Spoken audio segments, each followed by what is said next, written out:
Broccoli എങ്ങനെയും കഴിക്കാൻ ഇഷ്ടപ്പെടുന്നവർക്ക് വേണ്ടിയിട്ടുള്ളത് ബ്രോക്കലി ഫ്രൈഡ് റൈസ് റെസിപ്പിയാണ് കേട്ടോ പറയാൻ പോകുന്നത്. ആദ്യം ഞാൻ ഒന്ന് ബാസ്മതി റൈസ് കഴുകിയിട്ട് കുക്കറിൽ ഇട്ട് കൊടുക്കുന്നുണ്ട്. ഞാനിതൊന്ന് ചോറാക്കി എടുക്കാൻ പോവാണ്. അപ്പോൾ ഒരു ഗ്ലാസ് അരിക്ക് 1.25 ഗ്ലാസ് വെള്ളം ചേർത്തിട്ടുണ്ട്. കുറച്ച് എണ്ണ ഒഴിച്ച് ഒറ്റയൊരു വിസിൽ അടുപ്പിച്ചെടുത്തിട്ടുണ്ട്.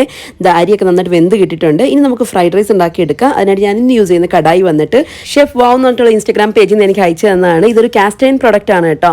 ഇതിപ്പോൾ ഞാൻ കുറേ തവണ യൂസ് ചെയ്തു കേട്ടോ. നല്ല കടായിയാണ്, അഫോർഡബിളും ആണ്. അപ്പോൾ ഞാൻ കടായി ചൂടാക്കാൻ വെച്ച് എന്നിട്ട് എണ്ണ ഒഴിച്ചു കൊടുത്തിട്ടുണ്ട്. എണ്ണ ഒന്ന് ചൂടായി വരുന്ന സമയത്ത് വെളുത്തുള്ളി ഇട്ടൊന്ന് മൂപ്പിച്ചെടുത്തു. അത് കഴിഞ്ഞ് ചെറുതായിട്ട് അരിഞ്ഞിരിക്കുന്ന ഉള്ളി, ക്യാരറ്റും ബീൻസും ഒക്കെ ചേർത്ത് കൊടുത്ത് നല്ലതുപോലെ ഒന്ന് ഫ്രൈ ചെയ്തെടുത്തു. അത് കഴിഞ്ഞ് കുറച്ച് നേരം ചൂടുവെള്ളത്തിലിട്ട് വെച്ചിരുന്ന ബ്രോക്കലി ഒന്ന് വെള്ളം കളഞ്ഞിട്ട് ചേർത്ത് കൊടുത്തിട്ടുണ്ട്. ഫ്രോസൺ ഗ്രീൻ പീസും ചേർത്ത് കൊടുത്തു.